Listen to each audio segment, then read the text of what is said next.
All right, recording.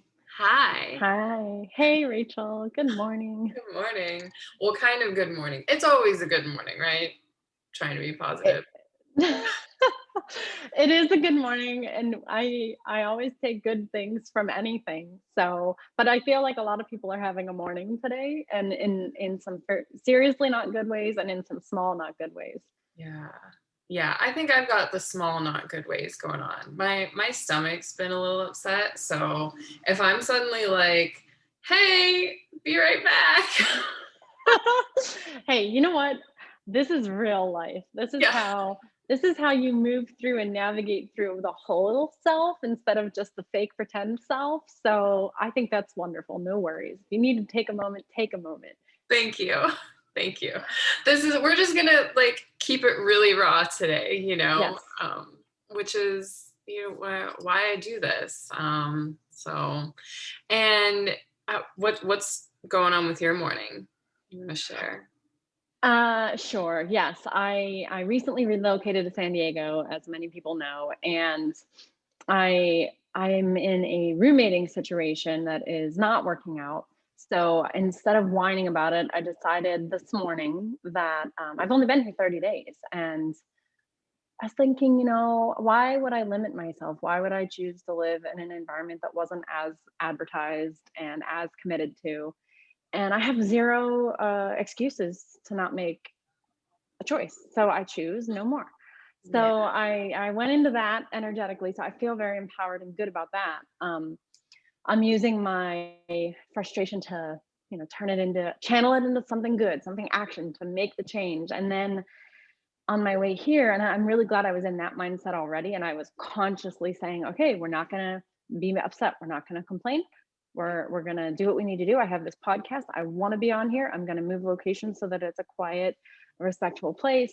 And on my way here, I saw a horrendous accident, absolutely horrendous. They have the ramp closed down. And I was just thinking, my God, this is the third accident I've seen in the last week on the opposite side of where I was coming or where I was just about to be or where I just had been. And it's just continuously reminding me, we never freaking know. So not to live wildly like, oh, I'm going to go do all these crazy, insane life risking things, but I choose to live intentionally and deeply every day. And for example, for me, residing or choosing to reside in a place where it's not welcoming and the energy isn't meshing, is not worth one more day of my life Mm, when it could be just like that, right? I mean, I could see what had probably happened and somebody wasn't looking. yeah. And yeah. That's a heavy thing to see, but then to like, well, and then to process it like that is such a gift. I had chills when you were describing it because I like, when you go through something or see something like that and you get that perspective, it just changes the way that you look at everything. For me, speaking in I terms, like with my Mhm. cancer experience, with losing my dad, it just changes everything. It's like you said, why would it take another day? Just not doing. And the deciding thing, I think maybe we'll talk about that later because that's something that's really come through for me that we haven't talked about yet. So Yes, the fun, deciding. I can't wait to hear what you have to share. be Because, a fun because, topic. oh, I'm sorry, what? Oh, I was just gonna say it'll be a fun topic to dive into. Go ahead. Okay, okay. Yeah, I mean, just to add to this, it's been 4, I was thinking it's actually been 4 accidents. So last week, it was during the windstorms. Do you remember early last Mhm. week, our windstorms? I think it was early last week. Um, I was driving back home and I had only been gone for maybe 30 minutes. And on the other side of the highway that I had just driven down, a tree had fallen on a car Ugh, and the highway was shut down. Then, and I want to get into this just because this keeps happening. So when these things happen to me, or when I see them over and over, I'm receiving, right? And we can receive messages, I believe, from our experiences in so many different ways. But I always say when something comes up twice in a short period of time, I'm listening. Now, for this time, it's happening visually. So then the next time was on Tuesday. Actually, it was this weekend. I'd taken my daughter to get us, no, it wasn't this weekend then, it was the weekend before, because I'm going down on my coffee and I haven't been to Starbucks in over a week. So it was the weekend before, right around the tree. Again, coming home, we saw, now this one wouldn't have been necessarily me being hurt, but it could have been me hurting someone, not paying attention. Someone in a motorized vehicle wheelchair was crossing the road and got hit. Mm. And it was terrible. They were still lying there. The police were there, but uh, I presume the worst because there were nobody around them. It was not good. And then, that could be the person that it happens to. It's horrendous and awful and tragic. And then the person that did it, right? I mean, probably just chilling, texting, talking, not paying attention, not being intentional about the actions that they're taking.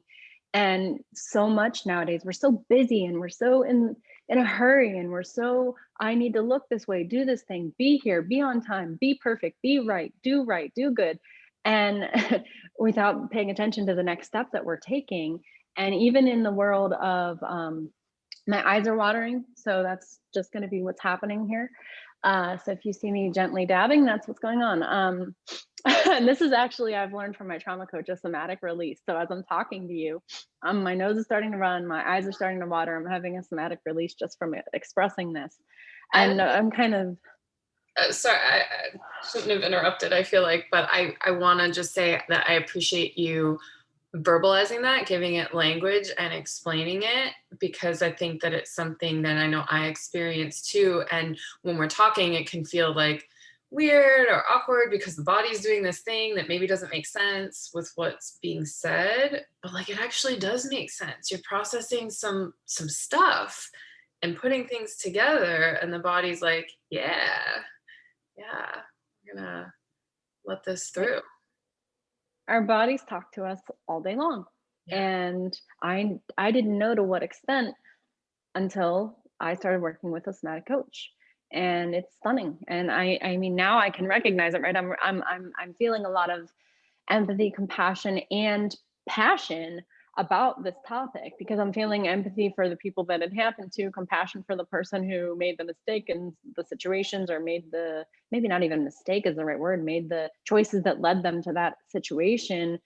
And I'm also feeling, wow, in a couple of these, it could have been me. And dear Lord, I mean, I am so grateful to be alive. And, the next one was Tuesday night on the way home from a meeting. Same thing. There was a terrible, terrible accident. The highway was shut down. All these involved roads being shut down, which is always a bad sign in the police world. I have a little bit of experience. I went through a police academy at one point in my life. I wanted to be a detective and go save abused women. And so I learned that usually means, something really bad, because otherwise they'll try to divert traffic as quickly as possible.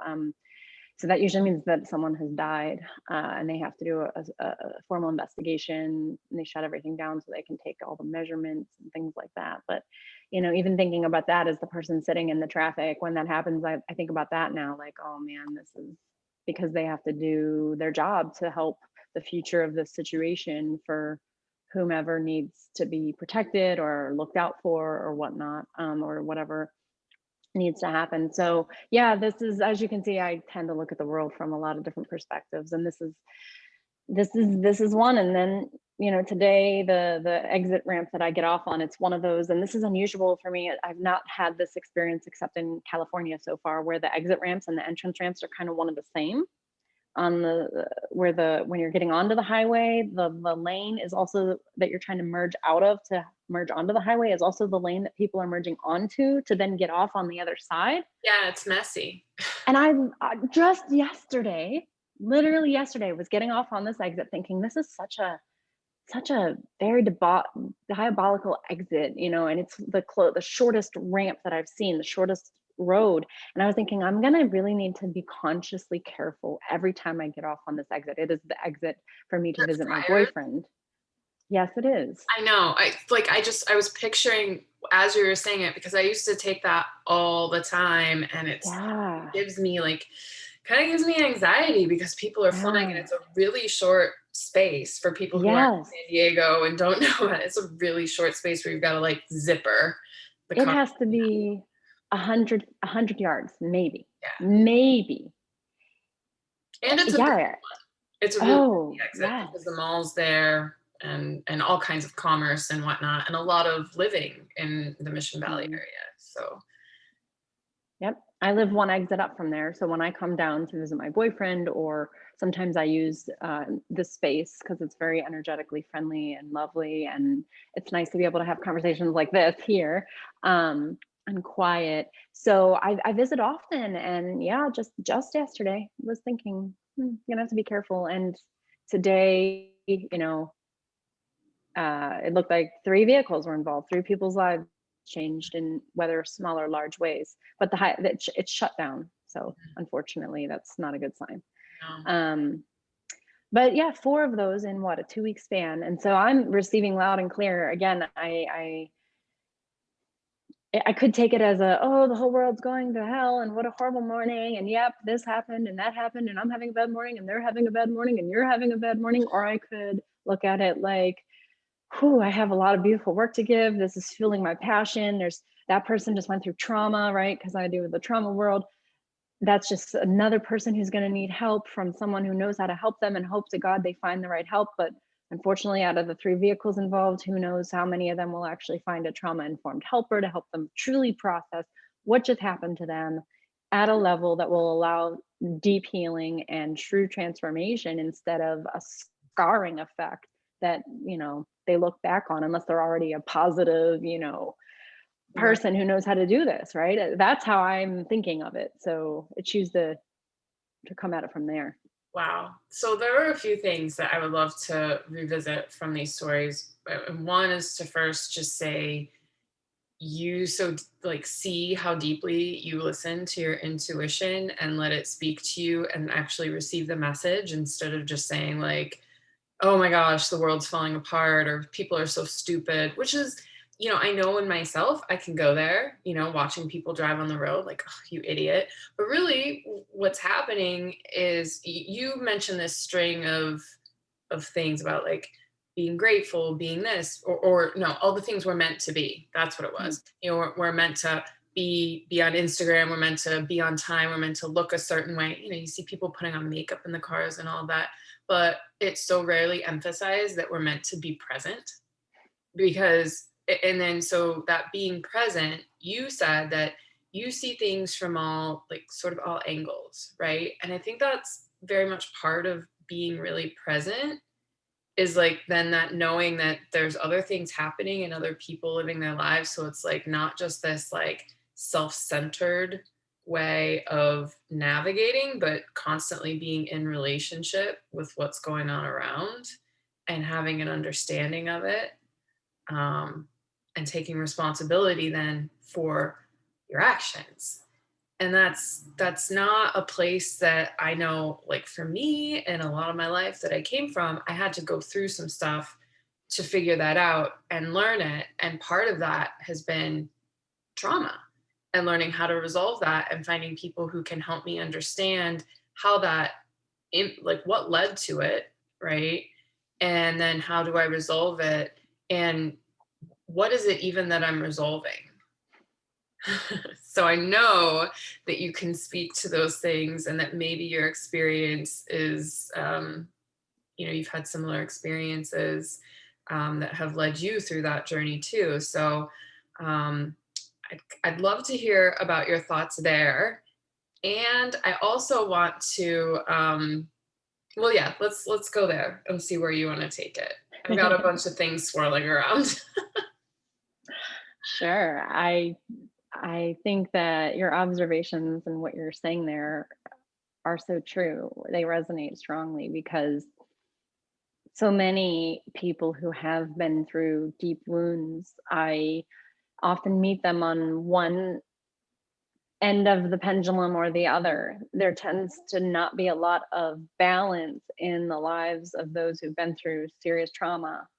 We tend to find those who have, maybe especially those of us who grew up in very black and white thinking homes, I find. We tend to be either the world is dark, ugly, horrible, and evil, and I need to hide or fight, depending on the day, or I find the world is fluffy, light, and lovely, and nothing's wrong. And neither one of those in my experience has worked for me to in regards to being able to fully live and be present in today and be a contributing active member of my world, of our world, of transformation. We I believe this is the root cause of conflict in the entire world, not just between spouses or parents and children. It's or families.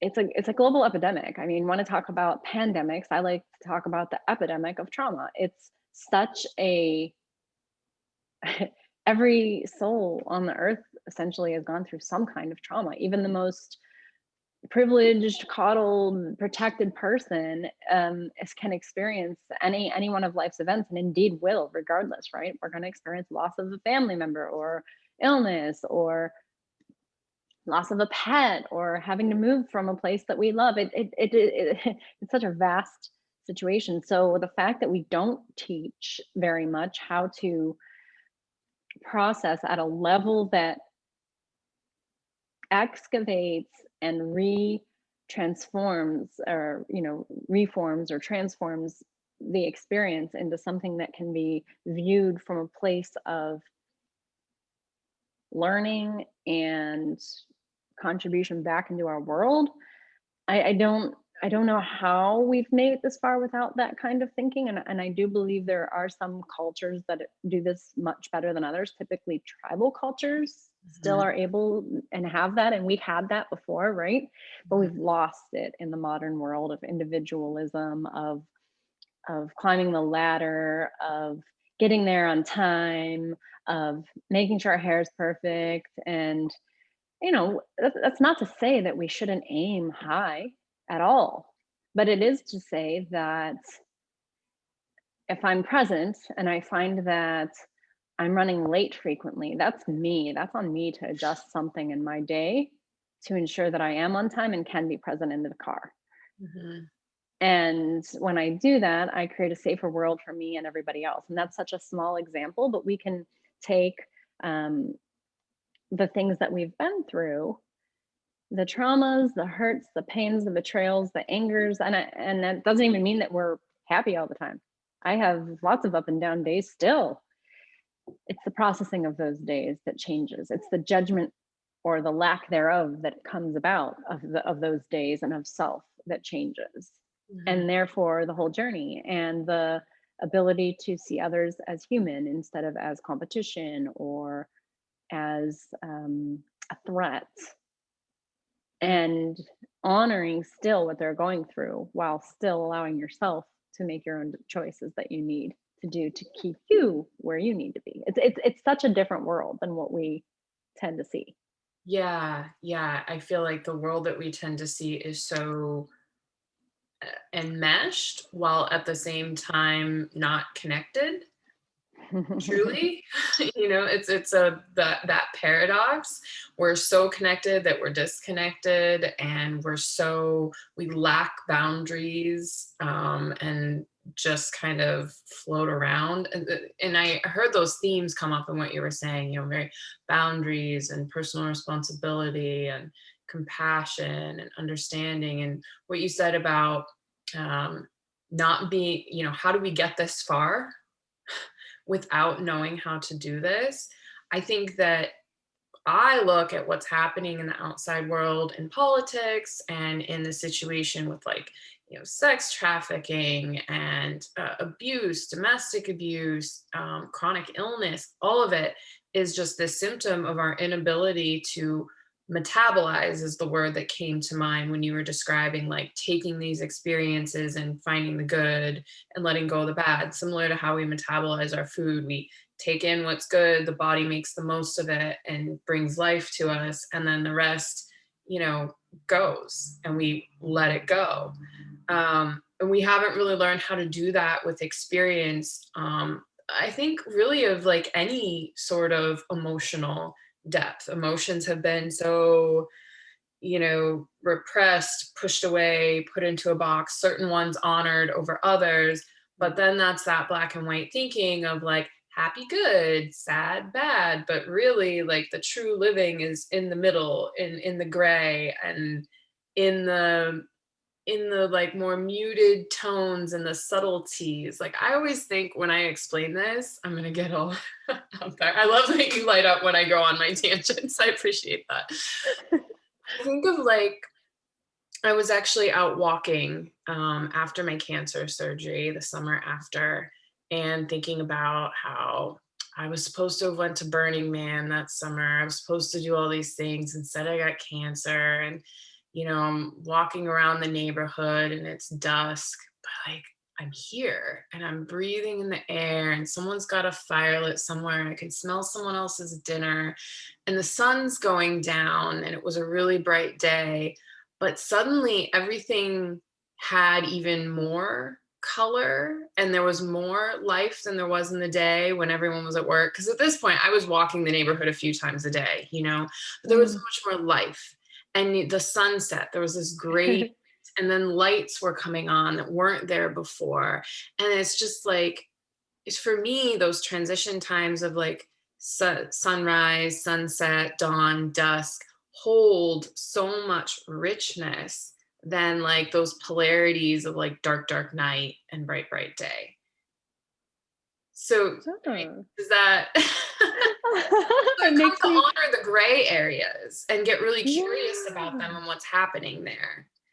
And I think that we miss that in dealing with emotions and the polarity, like the things in between and what happens, and also in our experience and in our bodies. It's like, well, there's joy or there's pain, but there's so much more subtly going on that has meaning, like a dawn or a dusk. There's a reason they call it the golden hour, photographers, right? Some of the most famous and incredible photographs ever taken.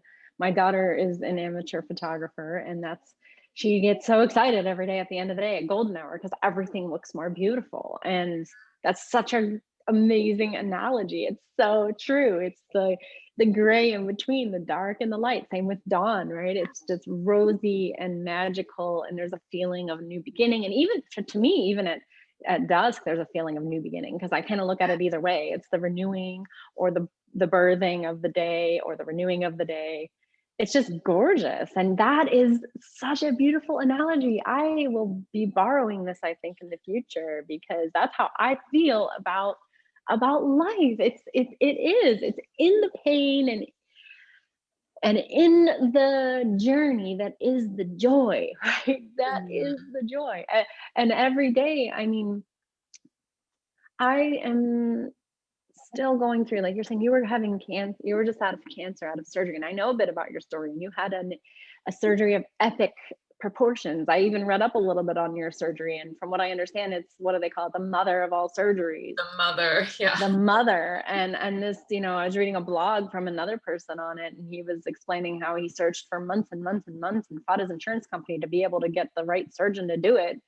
And I was just thinking, wow, so for you to be sharing how you experienced that feeling after that surgery. I've had a surgery that only removed, I had abdominal surgery that I had an appendix removed, and then I had my tubes removed.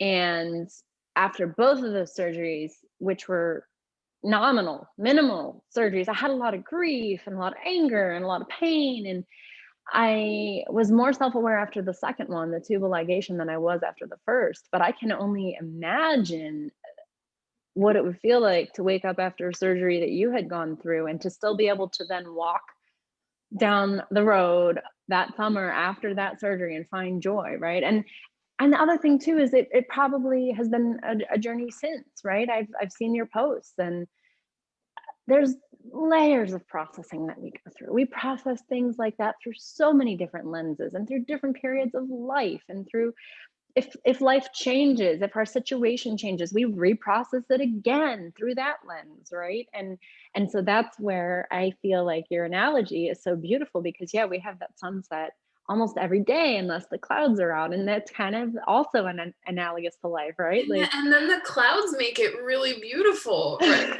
Or like when the fires are in and the sky's lit up orange, and it's like through that haze that you just see things so differently. And I say you, I don't know if other, but I see things so differently. And I think about that. I think about, well, what is this? Like I could look at it as clouds obscuring the sky and getting in the way, but it's really bringing something quite beautiful. And I appreciate it. Now, I want to say that it's not like this has not been my disposition for my whole life. Like I don't want people listening to be like, yeah, that's nice. You ladies are crazy, this shit sucks. It's hard because there are, and I'm still processing very recently, in fact, the stark reality that I don't have lady parts anymore. I don't have a hormonal cycle. I'm never going to have a period again. I cannot have children, which is not something that I thought that I wanted, but I certainly didn't want it taken away. I was, it might be like, well, I don't believe in TMI. I was splitting an egg. raw. It's raw expressions. Raw, That's what I we're know. here for. Thank you for reminding me of my purpose. I was separating egg yolk and egg white.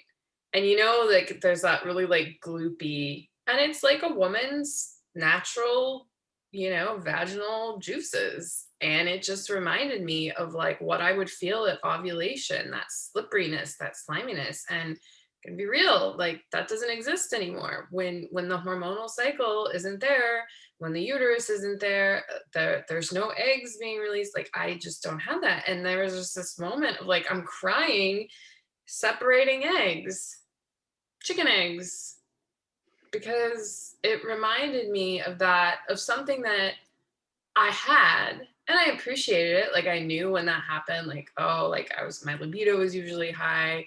And I knew something about my body, but I didn't deeply appreciate it like in the way that I wish that I would have, and that's like, you don't know what you've lost until it's gone. It's so true. And something that's really been getting me frustrated and kind of getting me passionate is when I hear, and this is funny, when I hear women, womb owners complain about their cycle or what a pain it is, or, and I've done that. And I look back and I want to go and like hug my younger self, and talk to my younger self who was on birth control for 10 years and just say, please love yourself, honor yourself, get to know yourself. And so I'm like mourning that self that I only know because she's not there anymore. And it's deep, deep, like tears that come out of nowhere, and a lot of somatic feelings that are holding that. And as the emotions clear, my body's been clearing, and it's really something. But all that to just say that this attitude only comes from looking at the pain and the loss, which for me after my surgery immediately, I just wanted to get past. I just wanted to, as is often the case when something bad has happened, we just want to run from it and not deal with it. But it's in the dealing with it, that metabolizing of it, that I feel like so many things come like have brought me back to life.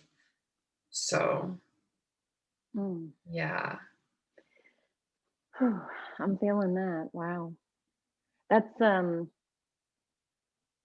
yeah, that's a lot of processing. And it's amazing how, again, like even the fact that that phrase, you don't know what you have until it's gone, is so commonly used, is a clue to us to how much we are not taught gratefulness and presentness and awareness. And even I've heard you share about how you kind of knew something was wrong before, and you've even been processing, right? The fact that maybe you didn't push in your mind, that you were processing how maybe you didn't push hard enough on your physicians. And I have a family, lots of family in the medical world, physicians and other. And I have a my sister talks about how she has to fight sometimes to get her patients to be heard because of the system, and how difficult it is to work as a woman in that system as a doctor. And she's so lucky to be with an incredible trailblazing woman physician as her lead, in the chair of her the department that she's in, and of her hospital.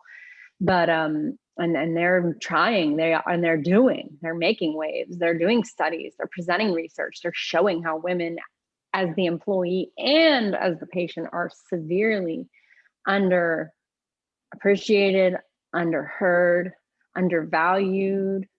And so I say all that to just acknowledge that, should we all begin to come to the place of presentness and awareness, imagine being taught that in kindergarten. Have you ever heard of The Last Mimsy, the movie? It's a No. really, really cool movie. My daughter loved that movie growing up, and she still does. And at the end of the movie, it's this journey, without giving away the whole thing, but there's this journey of this little animal, stuffed animal, and it's basically sent back from our future selves to help save the world. Mm. And when it kind of at the end cuts back to the future, the teacher, the kids are at kindergarten, and they're in a meadow, and she's teaching them about basically awareness.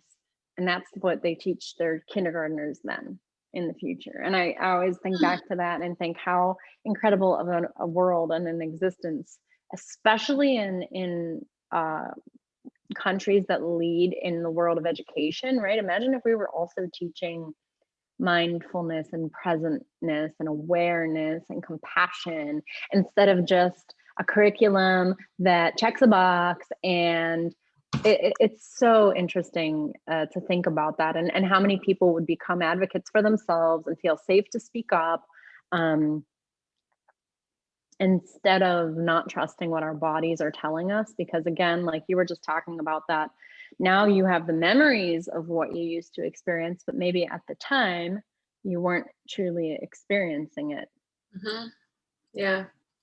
Yeah. That's so, so true. And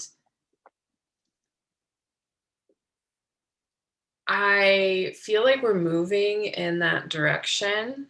I think that, and I don't know, I don't really have any solid anything to back this up other than something that I feel in like my soul, but that, our generation, because we're pretty close in age, right? Yeah. I went through these things and grew up in a different way. And we are kind of living in that gray area of transformation when it comes to figuring out what is the better way and the way forward. And I just hope it's not too late. And I hope that more people um, get exposed to it. And, that's why I want to talk about it. I know that's why you're doing what you're doing, Yes. because we do see that there's a possibility and there's something that we didn't get. And, it's not, people just didn't know, I think. And that's been a part of the journey that's really hard for me to grasp, is that my parents didn't do it on purpose. They were hurt. Where that hurt came from is a big question that lingers in my mind sometimes. And I'm getting more comfortable with I don't necessarily need to know. Like in some ways it's important, I think, because we can look at systems, we can look at institutions, we can look at Mhm. events and Yeah. in the past Yeah. and see how they impacted. But then sometimes, you don't know. Like I don't know why my dad was felt the way that he did that made him, drink and use drugs. I mean, I kind of know, but and I know how his family life influenced his development, but I don't know how far back that goes. And it doesn't really matter. I just know that something's got to change. So I feel like we're at Mhm. this point where enough people are waking up so that something's got to change, and we have enough evidence of like what isn't working in certain places, like let's start to shift it. Like we know where we can have impact. Right. And it is always, I think, within ourselves first. And then that affects the systems that we live in. And I'm really grateful for Mm, people who advocate, on like on a larger scale. But I feel like my work personally is like mhm, right in here, and with like having conversations like this and the people yeah. that I meet. And I see that there's so much of me that wants to blame the medical system. And yes, there's a responsibility on their part. Like they could be better, but Mm. ultimately I could have pushed harder. And so developing that real trust Mm. in self that only comes from having awareness of my internal environment, and of what's going on within me and how I've been shaped. Like that that's it. That will set me up to experience life in the ways that I desire. That is that is so true. And systems, I love systems. I'm fascinated by systems. And I helped build systems and processes at my last job. And without realizing it, back before I got my degree, I loved process improvement. And then when I got my degree, and it's called organizational supervision, but it was classes were all on project management, process improvement. I have my yellow belt in Six Sigma, and I have my Scrum Master certification, so which is a form of process improvement and system development in the tech world. But all those just taught me, and I had already seen the world that way. I didn't know that there was a name for how I saw the world. And when I got into that degree, and I changed that degree and thought of myself as a failure because I was going to be an accountant, and I was sick, and my autoimmune was kicking my butt, and my PTSD was kicking my butt back at the time. So I switched my major and then fell in love with this degree. And I was like, wow, there's a name for how I think. And so um, but when I realized, I started, I see the whole world of systems, right? I'm thinking about that short exit ramp. I wonder if we did an analysis. This is me, right? I wonder how many accidents are there every year. How many people lose their lives, lose their cars, lose the ability to function the way they used to, and if there could be something that could be done about it. Now, if I had enough time, energy, and resources, I would totally undertake that. That's me, right? I want to go undertake. I want to look at the process. I want to get down to the root cause. What is the root of this issue? Because as I was talking to a family member about their work in the medical world the other day, it was just mind boggling. She was saying, they were having this meeting, and you are right, Rachel, your intuition is telling you the truth. This huge university hospital is having a meeting about why are there not as many women in, this field. And they had, tons of people of color presenting this year, tons of women, which was extremely unusual. They didn't usually do that in the past. So they've been mentoring and building up and giving a platform. And this last year is what it took to get these people to finally start listening and taking action. Because there's a difference between listening and feeling like, oh, this is such a problem and I feel so bad for these women. It drives me crazy. This is one of my little pet peeves when I hear men say, I feel so bad for women nowadays. I'm like, oh, you do you? Well, let me give you some thoughts on how you could do something about that. um, because that's what it takes. You can talk and listen all day long, but until you start doing, and that's the systems, right? The systems are built at such a complex level, and many times we don't have a system expert or some one point of contact who understands the system to a point where they're able to interpret the system to all of its users, who are then able to roll out a process that fits, right? And that is the root cause of, of the hows. in our world as I see it, and the root cause of the reaction is not the lack of ability to self-regulate our nervous systems, because all we know is we just got told no, that we needed something, and we just were told no. So what do? Our choices are, let's see, shut down, accept it as truth, um, and ignore our own bodies or our own information that we're feeling is moving us that there's something wrong here. Throw a temper tantrum, my usual go-to mode, which I have been learning to transmute right into something healthy and good, and usually not get your way on doing any of those things. So fight, flight, freeze, or fawn. We have people who have the fawn response, which is a lesser known response to trauma, where you're super nice and manipulative, or charming, and trying to get your way through that method. There's a variety of methods that we have evolved to be able to use to get what we need to survive. um, and so, yeah, that integration of finding a way to create advocates within our systems who are, or teams of advocates who know our system, whatever that system might be, our local school system, and then the regional school system, and then the state school system, and then integrating into that a layer of trauma informed care, which is what I'm an advocate of, right? A visionary for a trauma informed future. So where these advocates of people who understand the systems that they are helping to run and are then the translators to other users.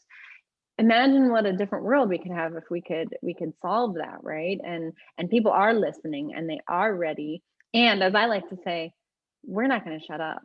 Yes. I put that on my LinkedIn, especially all the time, because I have a large following of professionals, and I like to let them know all the time. We're not going away. This is not stopping. I have had a tumultuous professional career, because I was one of those people, even before I knew what I wanted to do, that I would see something that was wrong, and I would in ways that weren't always the healthiest, I would always speak up. I kind of want to talk about this because you're Yeah. talking about trauma informed care. I was talking about how I feel like ultimately, like, the work is here. All the work is here. And then you're talking about creating change in systems and being in institutions and processes and bigger systems that are very complex. And how do we do that? And who's moving that forward? And I think that there are a lot of people who are passionate about it. I've been really passionate. I can think back in my career, in my corporate career, and the way that I channeled that passion was finger pointing and anger and just pointing out all the wrong things. And it was very charged in a way that nobody wants to hear that. Nobody's going to listen to that. And so my system was not regulated. So I feel like it comes back to, again, right here. And you started going down that path of like, yeah, I got passionate about it, maybe not in the right way. So I think it's so easy for most of us to look outside and be like, well, that needs to change and we need to fix this. How do we bring it here for people and let them see that, yes, you're absolutely right, there's something there that needs to change, but if you really want to have impact, if you really want to make a difference, if you really want to see this through and have a fighting chance at creating that, you literally have to be the change. You have to move from a regulated, grounded, aware, connected space where, like, you seeing these accidents were coming from, I think, seeing like, oh, this could have been what happened, maybe this, maybe that, feeling it in your body, and then knowing how to like move forward. Like for you is like, how do I move forward in my life? But for a person wanting to influence change in a situation, it might be feeling into the situation and then knowing how to move forward with the right action. So I guess there are a couple of pieces that I'd love to hear you talk about, like how do we bring awareness to that, to the importance of bringing it back here when it feels like it's all out there, and then maybe some techniques for maybe assessing where one is at in an uncomfortable situation? Hmm. Absolutely. That's a super deep, complex question with a simple answer that takes time, energy, and dedication to implement. But it is possible, which Yes. is one of my favorite slogans. It is possible. So, coming back to the accidents, there is a piece of me and in many of us who wants to help, right? We've just seen a terrible suffering situation. And so I like to think of it as the helper. The helper inside is like, oh my God, I want to heal this suffering, because none of us want to see that. Even animals, right, will try to help each other when there's suffering. As long as there's not an imminent threat to that other animal, they're gonna try to, you know, I'm thinking of even elephants, especially. I watched this really interesting video where they'll stay with a dying elderly elephant until it passes, and then they'll protect it for a few days, Mhm. its body. And I think of us at the heart, we're with the very rare exception of such a tiny less than what 1% of 1% are born with the wiring to care. We are made that way to survive, right?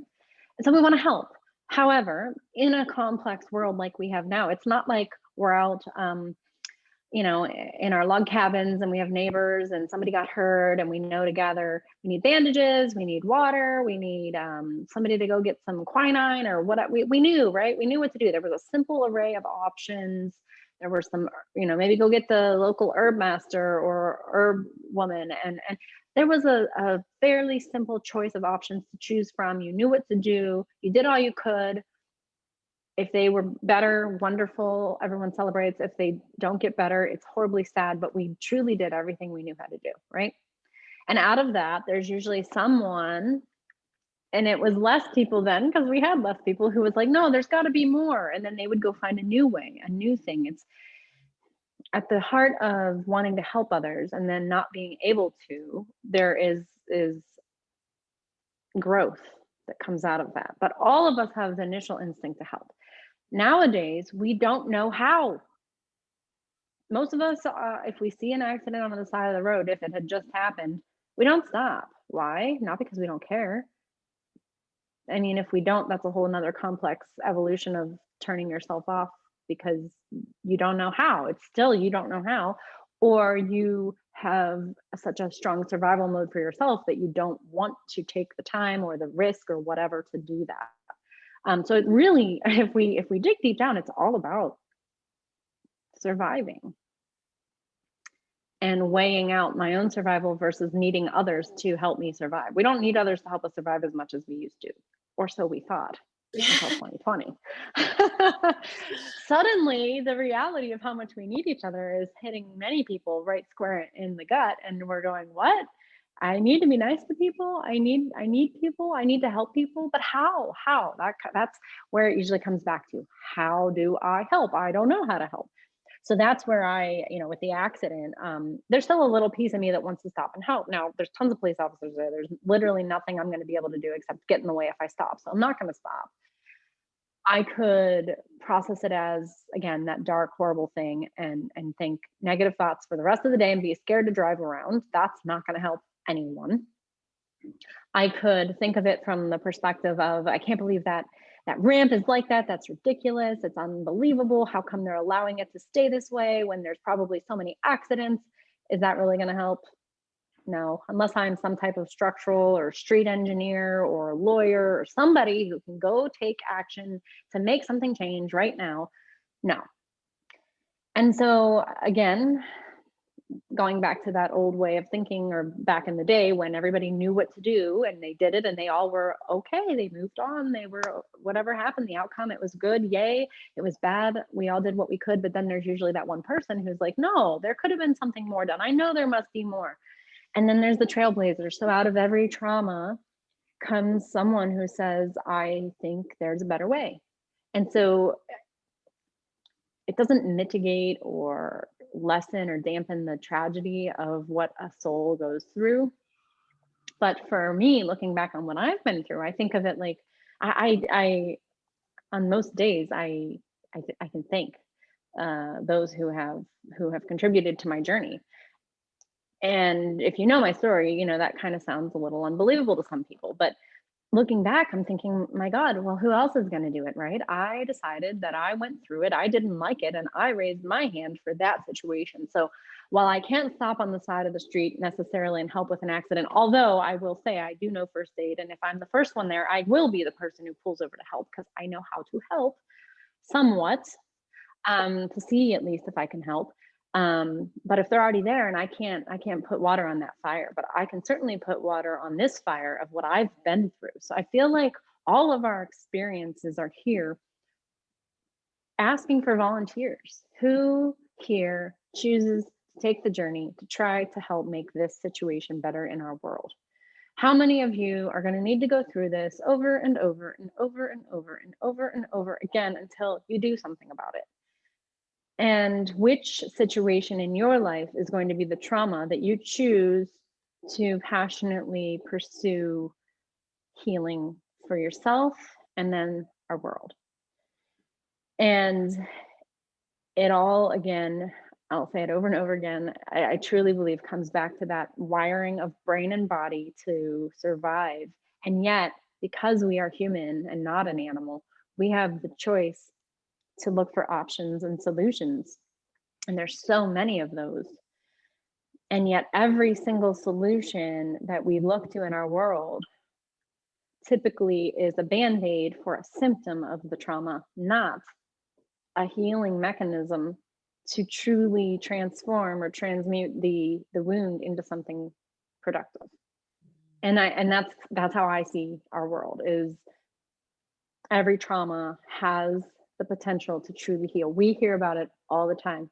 We hear about miraculous cancer survivors. We hear about incredible stories of overcoming abuse. We hear of, genocides with strong survivors who hid out in bathrooms for 5 days with 20 people and then made it out and just preached joy to the world, right? We hear about these stories.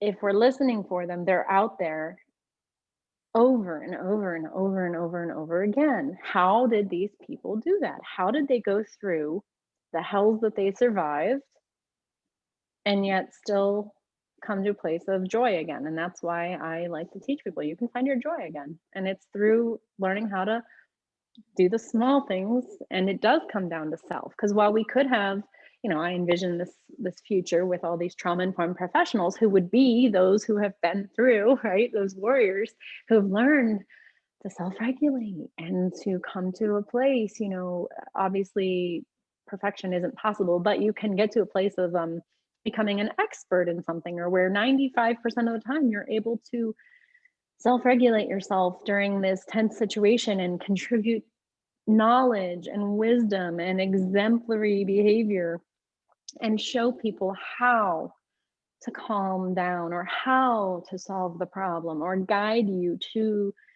finding within yourself the tools, or giving you the tools to find within yourself that place of calm and rational self. And the more we practice it, this is not a quick fix journey either. That's something else I like to say is, and that's one of the reasons why it's not as popular, right? It's not a thing that I can give you a pill for and you're going to be great. No, definitely not. It's a journey, like you said. It's the processing. It's trauma recovery is it's a journey. Yeah, it's so there's so many layers to it that I think for me, I didn't even know were there. And I keep finding more, which is actually exciting to me now, because it's like, oh, okay, it's here. It's ready to be seen and loved and released and, you know, open up a space. What you were saying about, trauma really sort of revealing a purpose to us in a way. It can for some people, maybe not all people. I think that's, to me, an important thing to see is that just because something happened to you and yeah, maybe you process it, it doesn't have to become your identity or your passion. It can, but it doesn't have to. And you don't have to have something horrible happen to you in order to have a significant place in the world, to have a good story to run on. And no matter what I think has happened to anyone, getting in touch here and understanding the messages of the body is still really important. I think it just so happens that those of us who have been through things that have caused us to contract and to maybe go into, some sort of coping mechanism that is like a fight or flight or freeze or functional freeze that has then worn down our system and caused pain. That pain calls us to it. And so we end up facing it more because we have to, like, out of necessity, right? Mhm. um, than people who are able to just kind of like go on and just exist, even though they've had some Mhm. sort of, maybe little t traumas or just things that happened in their lives that haven't really manifested to a point where the scream in the body or in their life is so loud that they absolutely have to take action. And Mhm. so I'm hoping that with teaching kids that awareness younger, embodiment younger, Mhm. that less people will have to face the screams. Though Mhm. I think they'll always be there. I think that they're going to be a part of life. It'll just not be as wild a ride necessarily because it's not going to go away. If it goes away, then we're not, I don't know, it's not life to me.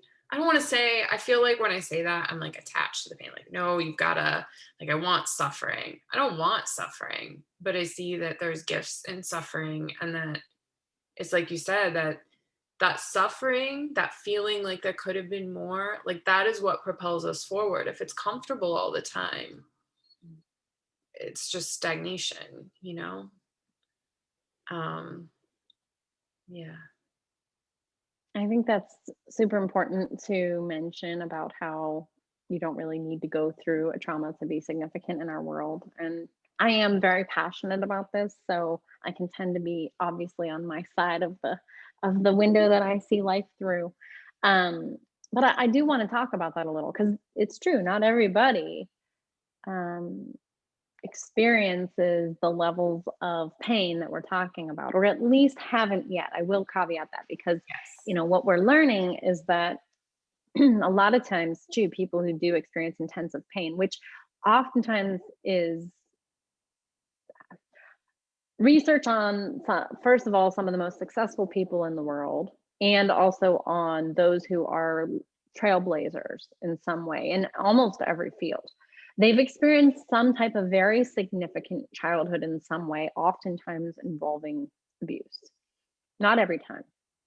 Or they've experienced an extreme loss later in their life that they didn't know how to process, or they've experienced, it is pain can be the driver. It doesn't have to be, but it really can be. And here's the caveat to that, though, is that sometimes we don't know about it until later because they don't tell about it. Oftentimes very driven people, professional people, some of them can be just very regulated because they come from a secure attachment childhood, which is where parent knew how to regulate for them while they were a baby, and during pregnancy mom was well taken care of, well regulated, not stressed. During early childhood, same, right? Especially mother, extremely important to have for the developing brain body. There's a whole science behind it. There's lots of neurology books about it. That one of the best out there is "The Body Keeps the Score" by Bessel van der Kolk. And Dr. Bessel van der Kolk, he's a medical doctor, and very fascinating study on why this is. But it, it's it still tends to be pain or trauma of some kind that leads those who we look up to into their field for some reason. Mhm. And it's that dissatisfaction with the status quo, and it is those who tend to be well regulated who usually are in those positions of, hey, I love my job and I'm just going to do my work and I want to go to work and have a great life, and I easily do everything's pretty easy for me. You know, I know how to schedule appointments, I know how to earn money, I know how to manage my money, I know where to go, who to call, how to look that up. That's wonderful. My life is great. And that doesn't detract from your value or purpose in the world, because you're meaningful and significant to those who love you, those who need you. You're contributing to our world, right? And so I had to grieve that loss of that, because that was my ideal that I looked to for most of my young life. I wanted to grow up, get married, have kids. And then as time went on, that evolved. And I was like, I want to contribute, as an accountant. I want to go to work, wear my suit, do my work, go home, sit at home at the dinner table, have a lovely evening, go to bed, get up and do it again. That was, that's what a lot of us look for in life. And so, yeah, I felt that I was striving for something significant and that I made a difference, especially in the lives of those. I used to host Christmas and Thanksgiving, and I always wanted it to be this wonderful, perfect little life. But hiding underneath that can be, I found, and this is, I believe this for a lot of people, is a codependent personality, um, and hidden addictions, which we don't talk about, which is why I like your show and why I do what I do and talk about what I talk about. Because on the outside, it was all perfect. I literally had a white picket fence out front and the fenced in backyard and, Mhm. the little ranch house and the cute little suburb and the job at the bank and the little cute suit. And if you looked on the outside, it all looked lovely, but it was crumbling, right? And that was because I was codependent. And even if we're self regulated, we oftentimes find that we're participating unconsciously in our lives. Those who tend to be self aware and present see that there is a lot of pain. And even if we do come from a background of goodness and wonderfulness, we're still going to see those people typically working on the front lines in some way, shape, or form, doing a job of maybe nursing or doctor or lawyer or civil rights attorney or something where they're seeing the pain. And when we move through life without seeing the pain, it's not that we don't have any value, but we're really not participating in life then, are we? Kind of like you said, like, what would be the point if it was perfect? And trust me, the pain's coming, whether we like it or not. If it hits you at the front end or at the back end, Yeah, when your family starts dying, your loved ones start dying, you start losing your health, because you will one day. There is no exit out of this life without pain. You will not escape. that So, thank you for saying that because I believe that so much and that escaping the pain is the biggest creator of pain, I think, in our lives. And there's just nothing that no life makes it through without pain. That's why I love Taoism. I love the yin and the yang and the flow between because it's gonna come. Like you said, whether it hits you at the front end or at the back end, it's coming in some way. So to acknowledge it and to be willing to see it is so important. My friend Amy talks about this about recognizing the monsters in our lives and how like scary stories and stuff are really important for children. And like we kind of want to shelter them. Oh no, everything's fine. Everything's great. Oh, don't watch that. There's nothing scary over here. But it's important to see that there's scary in the world and that bad things happen and to learn to relate to that so that when it does come upon you in whatever form that it does, witnessing a car accident, losing a parent, losing a friend, getting an illness, or just the subtle bit of like losing that life that you thought you might have. and how many people lost that in 2020? Yeah. And how many of us really suffered because of Mhm. it, because it was something that we didn't even realize that we were wanting so badly. The awareness really just like boom in Yes. 2020, I think. Kind of like what you were saying. You didn't know you were gonna miss it until it was gone. Yeah. And that's how on tough days, that's where I'll go back to is I could lose any single thing in at any time. I mean, the car, they were driving down the highway and the tree fell on them. Like, Just random. Random. Life is random. That's another thing we that I don't think is hard to know. accept. Yes, you don't have to be special or not special to have something crazy happen to you. I mean, why did a formerly registered sex offender move in door 2 doors down from me? Like, why? Why did that happen? Why did he pick that house? Why? You know? I mean, there's theories behind it, and but still, even then, why did he pick me? Right? Why?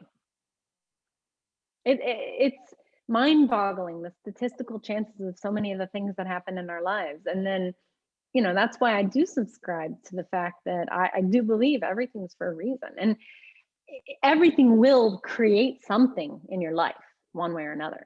So I like to look and see, why was that? What was the root cause of this outcome? Well, A, B, C, D, E, F, G. I always say one day I want to get somebody to give me the side of a building, and I want to paint the mind map of my life. And that's what I do in one of my coaching sessions for new clients. Is we do a mind map of your future. Like, you tell me, what do you, when you're 90 and you're dying, what did you do? What Mhm. did you do?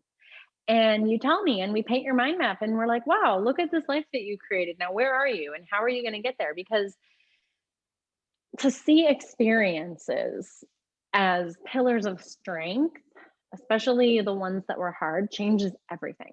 It's the practice of, they call it post traumatic growth, but it's the practice of resiliency, and it's not all rosy and beautiful every day. Trust me, I still have days where I am verbally abusive to my daughter, and I am still working on that, and I still own that. That's one of my biggest areas of improvement. So is um, not going into fight when I'm dealing with systems, because I had so much trauma in systems that I went through: court system, legal system, hospital systems, workplaces. I struggle mightily with regulation in those areas. And so it's a daily practice of doing what I need to do, and still searching for, okay, what new trauma recovery technique can I use today? Because that one yesterday didn't work. Or can I do this in a different setting so that I have more accountability, so that I don't behave that way? Because what happens is, I'll, for example, be, I don't know, on the phone with, like, let's say, unemployment last year, and, somebody clicked a button wrong. And to me, there's, like you talked at the beginning, the finger pointing, there's that tendency to be like, that person messed everything up, and now I can't do this or that. And at the end of the day, okay, yeah, they messed it up. Guess what? I worked in a bank before. I screwed stuff up. I ruined somebody's something. Okay, well, guess what? They're still a person. I need to see it from that perspective. I need to self regulate. I need to calm down. And now, what do I do next? And how did that create the next step? Because if it hadn't been for that happening, then I wouldn't have created the new little mind map program, right? Because I was like, what can I do to help myself?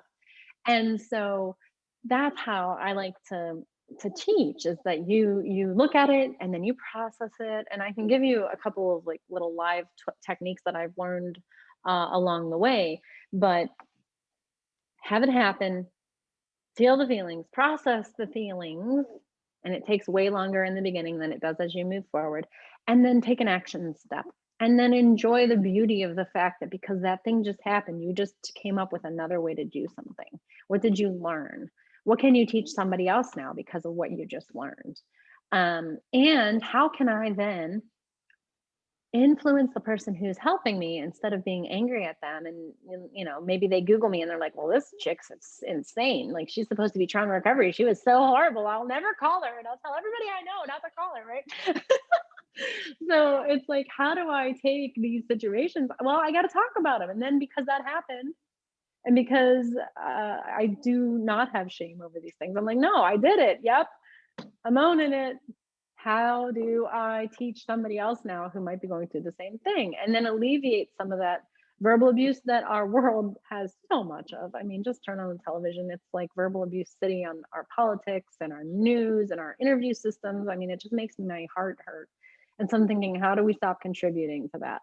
So you see, you take one little bad thing or some big bad thing, And I think that again, it's also a way of thinking that if we could teach children in kindergarten, right? Well, what can we do about the fact that daddy had a really bad day yesterday, and there's trauma recovery for kids that we have available in our world. Different institutions teach this, different counseling programs teach it. What can you do when mommy and daddy are fighting? Could you imagine again teaching children to self-regulate, autonomy, reach out for help, talk about it? It's not shameful. Yeah. I mean, yes, that would be amazing. And I hope that we can start having at some point in this world parents who are able to do that, because it does take a village. And I think that's part of the problem, is that we're relying on parents to do it all themselves. And I don't know, I'm not a Or parent teachers, or or we want the teachers to do it all. right. Like, it's not any one person's responsibility. Oh, And really, like you said earlier, the mother is so important. And we have, I think, as women, we are so cut off from our mother resources and our bodies that we are not able to pass it on. And that's something that I'm becoming very passionate about, ironically, here as a woman with no womb. Um, but I just feel in some way that it's really important. And I can look at my astrology and like all kinds of stuff, and I have the mother like archetype in me.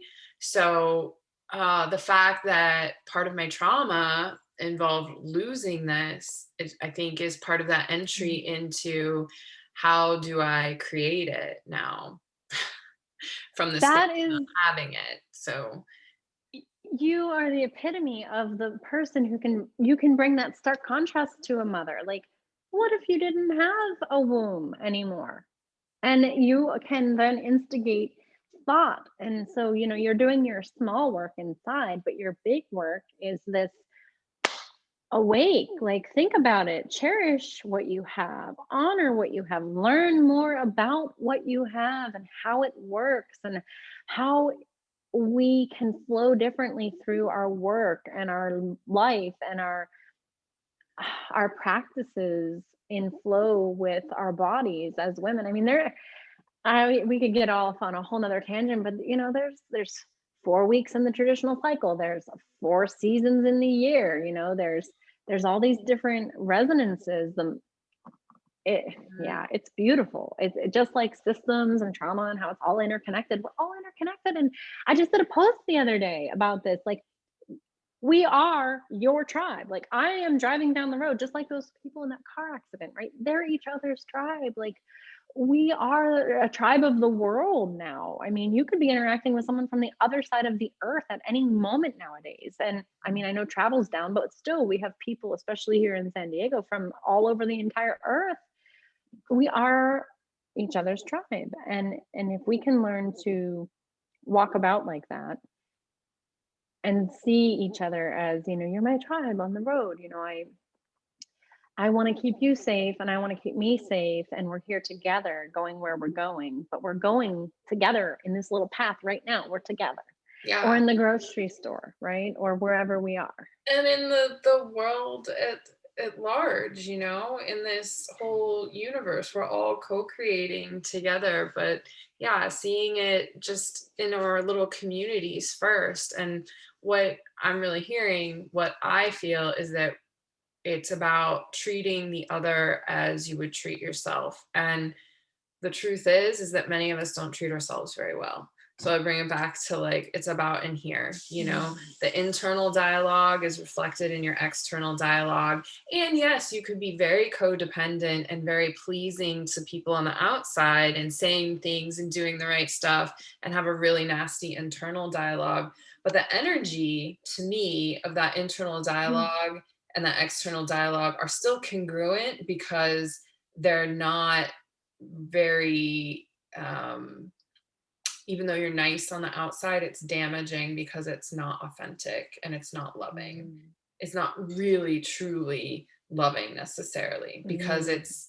you're not saying something that comes from a place of truth, you know? Mm. So coming to learn our truth and our self-love first so that we can take that and then see others as tribe and love them as our tribe.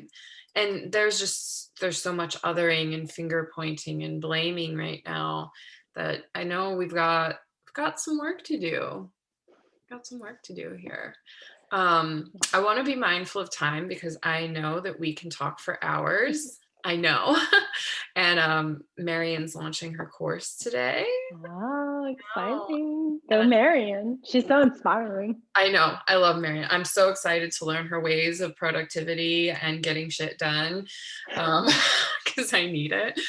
Um, and I haven't done the pre-homework. Sorry, Marion, if you're watching. I feel like I just I am lost so this. glad that you asked. Look at you asking for what you need. This is what we need to do more of, right? Like I've been learning to tell people if I'm on the phone, hey, I need to take a break for a minute. Like I don't need to tell you that it's because I have to pee, but it's because I have to pee. Like I why did you do that? Right? Like that's been a thing for me for like a year now where if I have to pee, damn it, I'm putting you on hold and I'm gonna go pee, or you can call me back. Like this is ridiculous to the levels that we've taken for properness and professionalism and all Right? this. Well, that's the first thing that Irene Lyon teaches. Follow your impulse. Oh, Follow your biological yeah. impulse. And when I started doing that and realizing how often I'll sit in a weird position that actually isn't comfortable, like actually right now, my foot's falling asleep a little bit because I was just disconnected from my body, you know? And that, or, even recognizing, oh, I kind of have to pee, but I'm just going to keep doing this thing. It's not really loving to the body. It's not saying like, Nope. oh, you need something. Let me take care Yep. of you. I want to give you what you need because you help me so much. Like you are me. I'm talking about it like I'm dissociated, which is something I'm working on there. It's a crazy thing that we do. But we do. We've taught our bodies that they're supposed to be an it and not us. Yes, submit And that's submit to the ego mind. yes. So bringing them back together. So on that note, I can just share a little trick if you would like that I use a lot. My trauma coach taught me this. Greg Struve, amazing somatic experiencing coach out of Arizona. And when I first started seeing him, my awareness was so disconnected still. It was better than it had been, but now looking back, I'm like, wow, I was still so disconnected. But the first exercises he ever taught me was to think about how whatever my toes are touching feel. Now, if you don't have anything on your toes, you could just think about the air touching your toes. But like I tend to have cold feet. So right now I'm noticing that my left foot is cold, but because I was sitting on my legs, my right foot is warm. And then I have socks on. So I'm noticing the texture of the socks on my toes. And then you can even like wiggle your toes and feel the way that they feel next to each other, or the texture of the floor if they're on the floor, and the pressure on your toes. And if you do that kind of an exercise, um, it's something that's hard to do consciously at first, but if you continue to do these types of exercises, and there's tons of them, and you can take them into meetings with you, and you can use them when you're in the grocery line or when you're on hold, and you are teaching your body to come back together, come back together, come back together to your mind, and the nervous system then is able to say, ah, and you'll notice typically if you do this for a minute, you'll start to take a little breath, or maybe your nose will run a little, or your eyes, or like Or if you're yawn. talking about, yes, and it's so cool. Now when I have those things happen, I'm like, oh, I was apparently was a little amped up. I'm going to take a moment and calm down. And even as I was talking to you a few times, I had put my hands on the table to feel the coolness of the table, just to remember to stay present, because I can really get passionate about all this. And then I become single minded and maybe say things that I tend to be,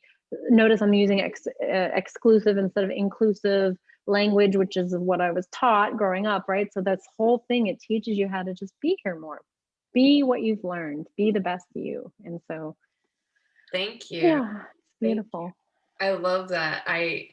Yeah, just noticing the toes and something that brought up for me is noticing those subtle feelings of the way that maybe I can feel the socks on my feet, or I can feel the way that my hair touches my ear. Um, it when I was younger, I could feel everything, everything. The seams that ran across the top of my toes on my socks would just drive me nuts. If there were tags in my shirt, or like I didn't like any kind of pants that were rough. I wanted to live in like spandex leggings that felt like second skin but weren't too tight. If there were creases in my bed sheets, I would just like I can get back into it. I'm kind of feeling my skin crawling. Um, and because I could feel everything and so many other things that happen in life, shut down, just shut down. And living up here, so for me, it's really easy to get up here, especially when I'm passionate about Mhm, something, thinking about it, mhm, to forget, like you said, what's going on in the body and to remember, like, oh, I have toes. I have toes. And it's safe to feel my toes. And if there is, a little tag in my shirt, like, it doesn't have to get to me as much. mhm, That's been for me such a journey of like coming back home to my body in a way that is like more balanced and safe. mm, And I don't know, mm, did you have any experience with hypersensitivity? I know a lot of people who experience autoimmune disease mhm. and whatnot, or grew up in turbulent environments, have sort of uh, what is it?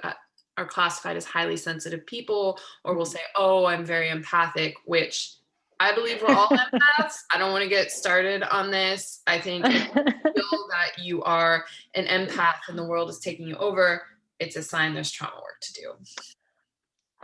My sentiments exactly on that. I found the word empath back in maybe 2014 or 15. And yes, in fact, at the Arizona Trauma Institute, one of the teachers there and another woman that I found on Instagram always say, there's something, one of them says there's no such thing as empaths. We all have this, but I don't like that phraseology. But basically, they're saying you're simply your nervous system's through the roof and you're sensing everything because we also have these things called mirror neurons, which I learned about back in 2016 that blew my mind. And you're recognizing the most subtle facial features and pheromones and movement of the body, the way someone's holding. I mean, you are noticing this on a level that's of insanity. And, It's you not know, even up here. The body, literally, like your body, your yes, neuroception, right? Like the is yes. insides are processing all of this. Yes, it's seeing it as a threat, and you're like, "Oh, shut down." And then that's where usually before shutdown comes extremely right before my suicidal ideation back in 2000. I still don't know what the date was. Interestingly, I never wrote that date down. But my final crash that really led me to this path 5 years ago was to the point where I could feel I mean, people out 20, 30, 40 feet away from me, I could feel their moods. It was insanity. And I was just at the point I couldn't take it anymore. My body was just done. And I mean, I felt like the whole world, driving, I could feel all the people around me, the angry ones and the scared ones. And I mean, I'd be like crying as I drove past some old grandma who was like terrified driving down the highway. And then I'd be raging 2 minutes later. I mean, it was just my body was exploding with awareness of all the dangers and all the fear and everything around me. And finally, yeah, like you said, shut down. It can't take it anymore. We're physically, we can only be stretched so far. There are physical limits to our emotional and mental capacities. They're physical, they're originating in this physical being that allows the expression of our experience. So, yeah, it's so important on so many levels to honor and regain that connection to self because when we do, we call it trauma releasing for a reason as well, right? It releases so much grief, shame, anger, fear. All those negatives can flow through.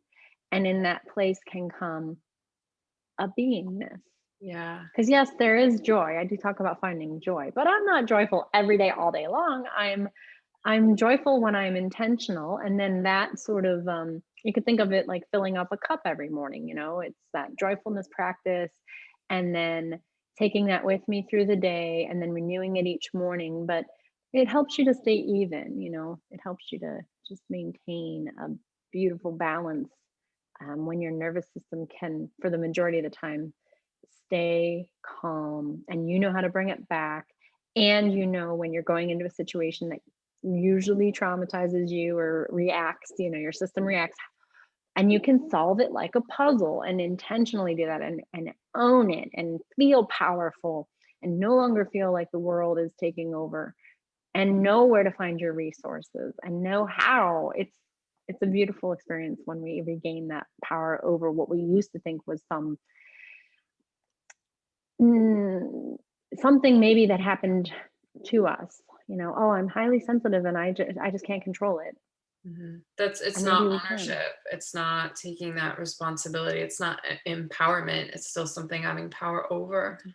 us, I think. And what Yeah. you said about trauma release, I feel like that getting in touch with the body and letting ourselves feel it and relating to it, and then letting things flow through, like that importance of letting yourself go to the bathroom when we have to go to the bathroom, is letting something flow through and release when it's naturally occurring instead of damming it up. And ultimately, we want everything to flow through: the pain, the sadness, the grief. We don't want any of it stuck. And even the joy. Joy has to have a place to Yes. flow through.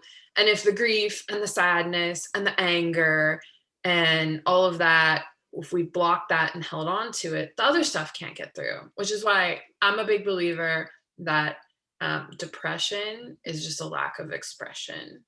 And it can Mm. be really like getting to a point of expression is a journey. That's been my big journey. And that's what these raw combos are all about. Like, I want to express, and I want to express the real stuff, not just what is acceptable because, or what's currently culturally acceptable. Because I think in some ways, everything that we need to express is acceptable in the right place, in the right time, with the right people. Like, there are still, I think, practical considerations and elements of safety to take into account. Like, I'm not going to shout everything about my life and my intimate details out on a podcast or to just random strangers. Like, I like Brene Brown says, like, you have to know that you're in the right place and trust. And also trust me, trust within myself that I can say something and someone else may try to weaponize it against me. If they do, I think about this. Well, if they do, how would I feel?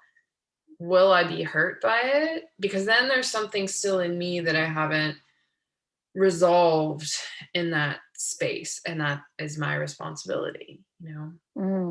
Yes, the sharing appropriately too. And of course there's the level of, like you're saying, we are in a world of so many different backgrounds, people coming together from so many different backgrounds, places, and experiences. So when we honor ourselves, come into touch with that place and know what to share, when to share, and become regulated, we can sense others in a healthy way where we're seeing them as, maybe that person isn't at a space where me sharing this with them is going to be helpful to them at this time. Maybe I have been on this journey longer. Maybe I'm a little bit more mature, in a not in a condescending way, but in a way of honoring their experience and what they're feeling in that moment and holding it, right? Yes. Oh, wow. That is a place that I feel that I've been able to step into more. I mean, not to like toot my own horn, but No, you have. I love that about you. That's one of that I feel safe sharing with you because of that. thank you. Thank you. Because I've been, and my family's accused me of this, that person who just points the finger and says, you need to change. This is a problem. Here's how you do it. And, I'm, I've been right. Just like the little kid that I was when I looked at my parents and I was like, I don't know if I used the F word, but I was like, you guys are fucked up, Like, I could see that. Like, my mom said she was leaving my dad. I was like, well, it's about time, because clearly there's something wrong. And my body and everything's been screaming it. But I continued Mm. that pattern of using the sensitivity, of using what I could see to like analyze the outside world. And And now that I've been willing to turn the finger this way and figure it out here and see what I've learned, now there's more compassion on the other side. And even if I can kind of see what's going on, I don't judge it the same way, or I try not to. I mean, I'm human and this is a journey, there's like you said, spirals of coming into these things. But like, it's really nice to see, like, oh, this person's on the path. And I remember Mm. that. I've been in that place. And Yeah. I can look forward, or I don't know. I don't want to say forwards or backwards. I can look at in another direction at someone where I feel like they've achieved Mm. something that I want and recognize that yearning and go, oh, I've got some work to do. Mhm, And mhm. just like be okay in that place either way is really a, a it's a new feeling and it feels good. That is that is the experience of the regulated nervous system, right? Right. And I want to take a moment to describe what I can feel in my body even just as I'm saying that. And it's very much just this like heaviness in my pelvis that is a pleasant heaviness, not a disconnected heaviness. Like there's a aliveness, but it's like rooted. I can feel my butt in the chair. I can feel my breath flowing easily. I'm not like overly amped up about it. I'm not saying I can do this. And, there's a different energy to that that is protective, I feel like. And I don't know how I'm reading, but Mm. that's what I feel. So like this feels good. And I also recognize that sometimes even what I think I'm feeling isn't what I'm giving off. And it's like, I'm okay with that, you know? Yeah. Instead And of we're being afraid gonna of it. yeah, yeah, and it's like I was saying earlier where, when your nervous system's all through the roof, you can interpret, you know, and, for me, let's say that little old lady driving down the road terrified. Well, the part I didn't see was the courage she had and the determination to get out there and go wherever she needed to go. Like I didn't sense that part because my nervous system was searching for threat. So it found it. And, I wasn't searching for the part where, the person speeding past and some maniacal rate of speed was desperately trying to get to, I don't know, a hospital or a class where the professor is horribly awful about attendance and they're going to flunk you if you don't show up or something like that, right? Like we see it, we interpret others' emotions through our nervous system. So when our nervous system is seeking threat, it's going to find it. It's not going to go to the logical reason behind it. It's not going to go to the place like for now. If I now, you can be in a place of where you're searching for it and you see it and you're not searching for it for, oh, I'm afraid. It's how can I either potentially be helpful if I'm feeling it's the right time, place, space, and I'm the right person, or maybe move out of their way. Now I notice people speeding up from coming from behind me because I'm in a place where I'm checking the mirrors and I'm looking behind me. I'm not thinking all the time about I gotta get this, I gotta get this done, I gotta do that, I gotta or putting my makeup on because I used to be one of those people because I was always late. Why was I was late? There was a root cause for that, but and now it's like, well, I'm going to move over 2 lanes to let this person go. I don't need to become invested in this outcome. I have no control, none over this person, Yeah. except to move out of the way and maybe be an example to some other people to move out of the way Yeah. You don't and need let them have their experience. without stepping into their story, getting roped into their story of, oh, this person's coming up on me. I'm going to speed up or I'm going to do this. Like, no, I'm do my thing. You do your thing, Yes. you know, and let it Yes. go. Uh, Yes. I do want to start winding us down because nature's calling and I before my next thing, but there are so many things. Okay. I appreciate this conversation and everywhere it's taken us. And there are also some things that we didn't get to touch on that I was hoping we would. Let's And do part two. yes, we're definitely going to do a part two. I do want to bring a couple of those things in at the end here, though, and that is um, we didn't really introduce you. So let's do that. So, and I also want to talk about in this introduction how we met and what it is that you do and what you're offering for, anyone who wants to learn more about trauma recovery and how you help through your trauma. So I want to say we met 2 years ago now, right? It has been 2 years, I believe. And I don't even quite remember how it came about. I know that we were in Quinn's Kelly Club, and that's, I think, where we tangentially connected. And then we had a phone conversation. And I don't remember Yes. what motivated the phone conversation other than like, let's get to know each other. I don't know either. Oh my gosh. But I remember I know being we.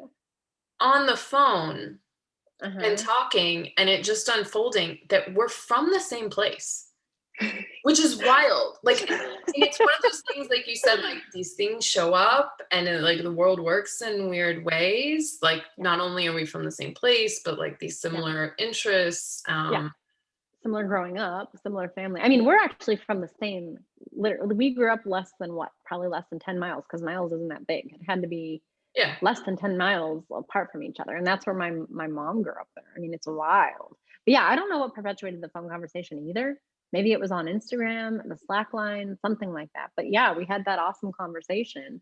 I think you're right. I think And it was Slackline, maybe. And we had but just, I met you here. I mean, I in San Diego, because I've been visiting San Diego for over a year and a half now.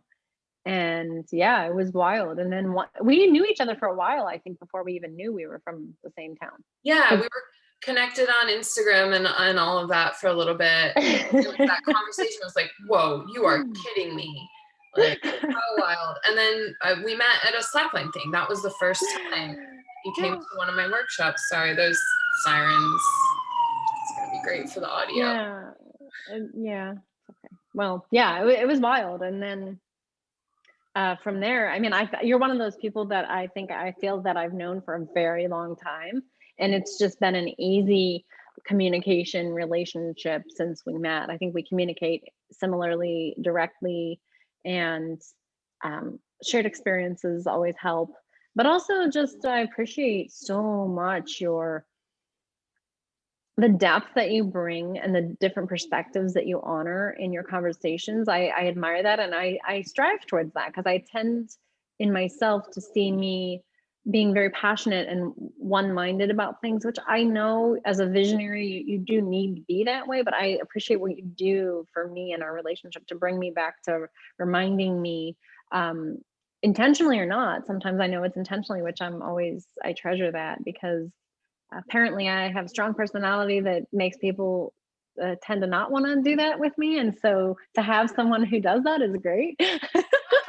Just so you know, I don't perceive you as having a personality that makes me, I mean, obviously I wouldn't, because I do it, like and it's just easy to relate with you Yeah. and talk and communicate. Yes. So it's really interesting to hear your perspective on our relationship, as I feel a little like, Well, I think I've met a lot of different people, and I'm starting to meet. We attract too into our lives, right? People who we're ready for. And many times in the past, I think I was in a space of wanting to control and be in charge, and so I attracted people who tended to be more timid or more um, in that space. And then I would tend to be myself as time went on, and I became comfortable and they're being themselves, and our communication styles are different. And I had this I don't like to call it an issue, because I do consider it a strength, what I have, but learning to modulate it. And like we said earlier, having the right time, space, place, and person to be sharing with. I tended to just do it wherever in the past. And so in workplaces, that was an issue. I would make people feel intimidated. Well, this needs to get done, and I know how to do it, and I am right, and I know I'm right, and so does the boss. But that doesn't same, work. same. Yeah. It hurts people's feelings. And I always say I have like this list of apologies about 10 miles long that I'd eventually like to get to. I've started on that journey. And some people I will, some people don't. I don't need to contact again for that. But there are some people who I know that I unintentionally have hurt, and because of that. So you are a person who I feel I can be very much myself, and like my whole self, which is cool. I can be the sensitive side of me, the compassionate side of me, the passionate side of me, and the direct side of me. And you're just like, yeah, Adrienne's Adrienne. And I love that. And I, again, bringing it back to my passion, I do think that is a sign of someone who does have a controlled nervous system, because we can take someone for everything they are when, and I mean, we have to put that in perspective. If you're living with someone or whatnot, that can change it, but in friendships especially, or workplace relationships, when you're in a regulated nervous system, you can handle things pretty well. You can roll with it and be like, yeah, that person's who they are, and then you can see the aspects that they bring and how cool it is and what work they achieve because of it, and it's really awesome. So yeah, for Thank you. you, I love that you have the directness to ask the questions and point out the things, and do this podcast. I consider myself vulnerable, but my God, I listen to your episodes and I'm like, oh, vulnerability on steroids. Oh, And I thank love it. you. I feel like I just have to do it. I was thinking about the podcast today. I'm like, I just like threw on this sweatshirt and like, showed up for it. I'm like, this is the raw conversation. This is what I want to do. It doesn't, it's just about the expression and showing up. And I want to say, I didn't really even know about nervous system stuff until this last like year and a half. And it was Smart Body, Smart Mind. I started with Irene Lyon last March. That really changed things, and I've been diving into it. And it's been a journey, and it's been really beautiful. Like what I see in myself that I think maybe is part of what you're seeing is knowing when I can show up and when I need to take care of myself. Instead of showing up like, oh, I think I've rescheduled on you many times. And I would feel bad about that at some point. In my life, I would have been too afraid to reschedule. I would have kept a commitment um, just because I was supposed to. But I've asked, can we do something a little later because I have these needs to be met? Or I'm sorry, I can't make it today. Is that okay? And hoping that you'll be okay with it. Trusting, actually. I've learned to trust that if I need to adjust, it's probably going to work for the other person. And to also just own it and like let you know, like, I'm just not in a place right now. Because if I try to show up for someone else or interact with someone else when I'm not in the place for it, it's like setting myself up for failure.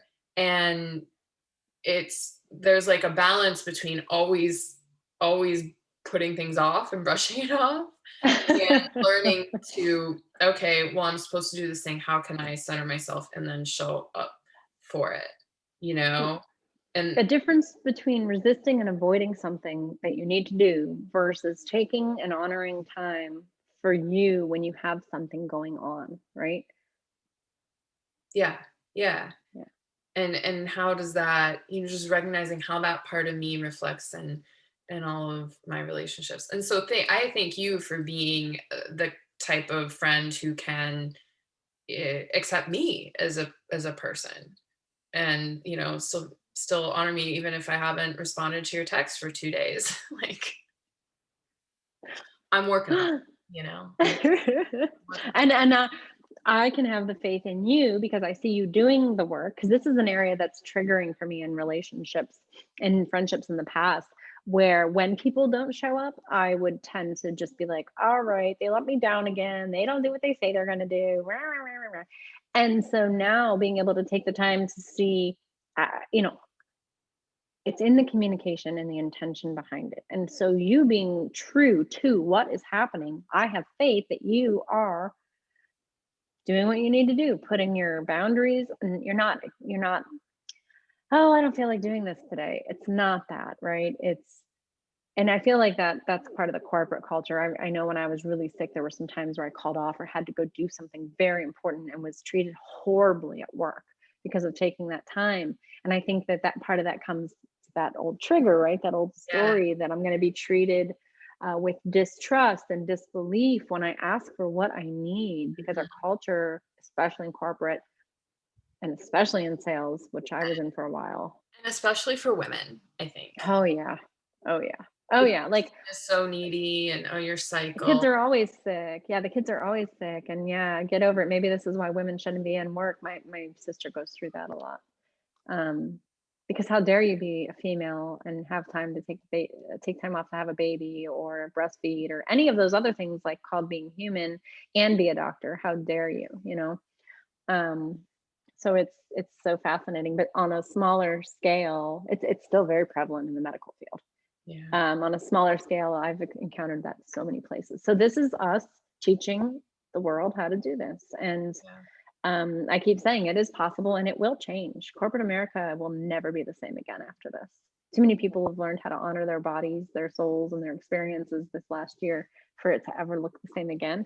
And the funny thing is, I've been saying that since before the pandemic. And so Me I'm too. so I consider myself, and like even more so literally now, I'm like a canary in the coal mine.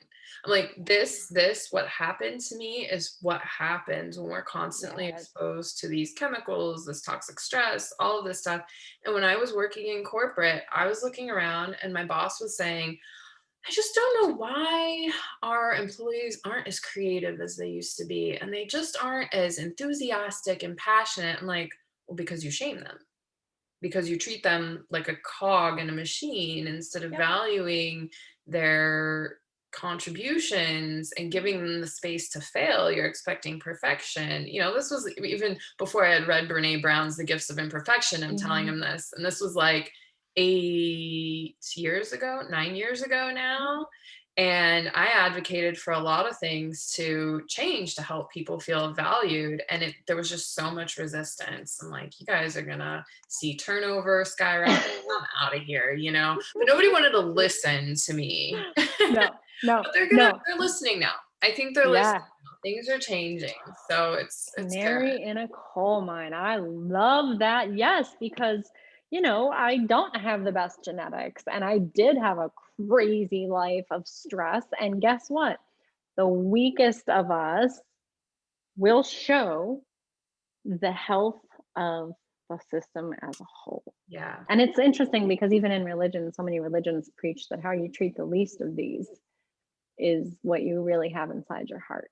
Yeah. Um, and so, yes, I embrace being that, like I said earlier, and it's also an example of not lying down and whining about it for the rest of my life. I know people who do that, and I have family members who are still doing that. And it's like, I will not, no, thank you. I'm going to process this grief, this anger, this frustration, this hurt, and I'm going to get the heck over it. And then I'm going to take my story out here and I'm going to share it off the mountaintops. And yes, thank you for being a great example. My, you know, family member, person who hurt me, boss, whatever it was.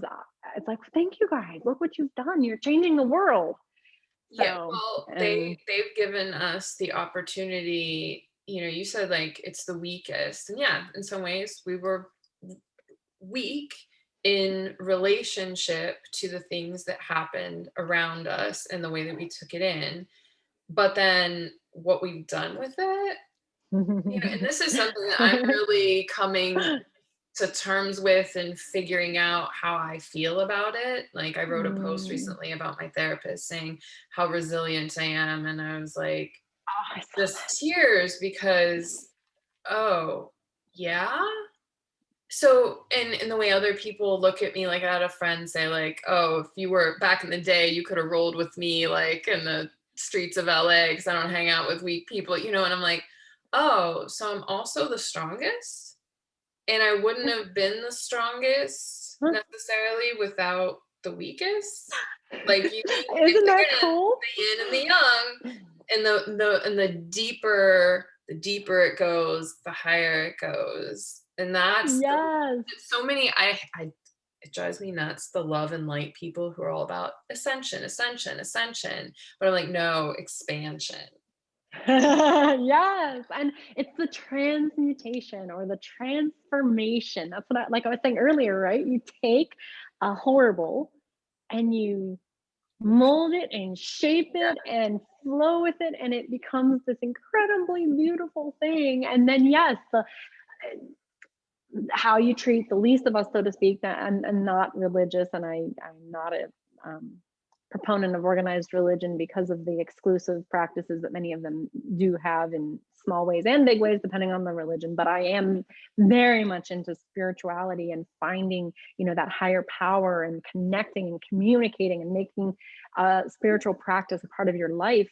but so many people's religions do teach them about how we treat the least of us. And I feel like it's almost like a recycling program or an example, like a spiral galaxy, right? It's like we're all going to take our turn at some point, somehow, some way, some shape, some form. Like I said, we're going to get that pain on the front end or the back end. How are we going to transmute that experience into something beautiful and teach people this, like I was talking about earlier, systems? We can show, it's like process improvement and project management. You look for the bottlenecks, you look for the parts that are stuck, and you go fix them.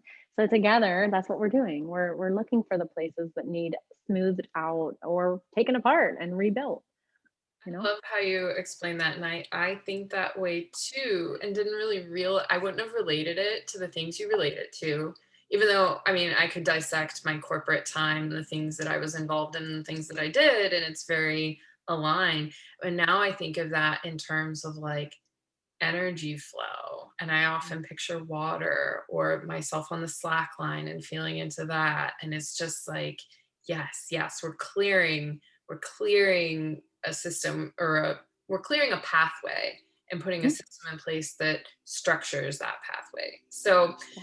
again, okay, we could talk forever. And For a real, we're gonna do beautiful for real this segue time. into who do you work with? How do you help people do this? And where can people find you? All right, so I'll make this short, sweet, and easy because that's what I do.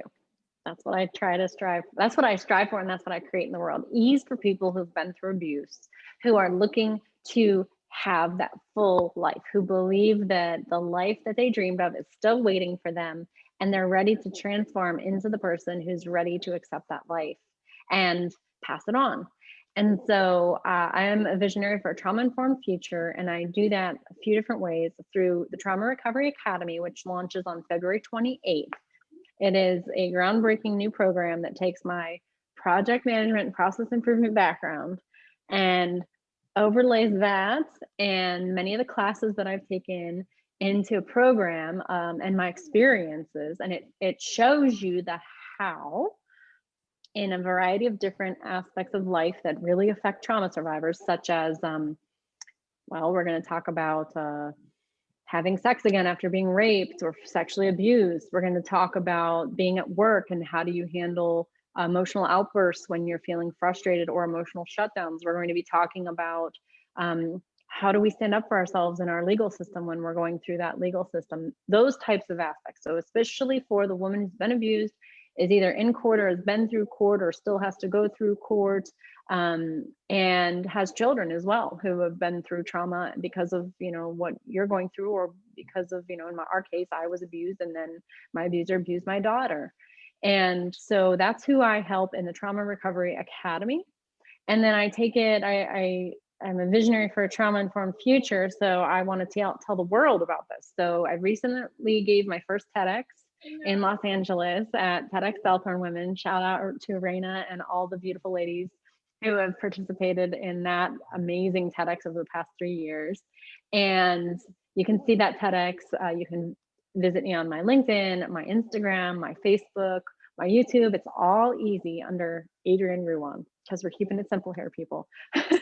Most of the people who follow me or who work with me have PTSD or PTSD like symptoms, and specifically complex PTSD, which isn't in our diagnostics and statistics manual, but it addresses women who've been through long-term abuse and had most likely childhood abuse in some way, shape, or form as well. And also, a lot of people who I help, a lot of the women I work with have autoimmune conditions or have been diagnosed or have symptoms of and are striving to find what is going on with their bodies. I also talk about health and how to be an advocate for yourself in our Trauma Recovery Academy. And then my daughter and I are in a documentary coming out hopefully this year. COVID's delayed it, but it's a mini series called Scars Unseen. And that trailer is available also on my Instagram, my LinkedIn, all that good stuff. And it'll be out. It's by She TV Media, are the creators and directors and producers of that, out of LA as well. Shout out Meredith and Natalie. And my website is adriennerouan.com. So basically, if you Google Adrienne Rouan, And we'll have your name and how it's spelled, and I'll include these links in the Awesome. YouTube and in the show notes so people can find you. And I hope that people listening will and share it, because what you're doing for women is so so so important, and for people, right? But like women specifically being, you know, your people, the people that you are passionate about helping most, women and children. It's so important. Big things. Thank you. I Thank you, love Rachel. that you are putting yourself out there and bringing this to the world. And your TED talk was fantastic. And you've got me dreaming of the day that I take the TED stage. Um, so you inspire me lots and Thank lots. you. And we've went 2 hours. That flew by. I know. It did It totally very flew much. by. So we'll be doing another one of these, and for sure. And we'll talk soon. I hope you have a beautiful day, Adrienne. All right. Thank you, Rachel. This was an honor. I'm so grateful for your time and I hope you have an amazing day as well. All right. Love you, lady. Bye. Love you, lady. Bye.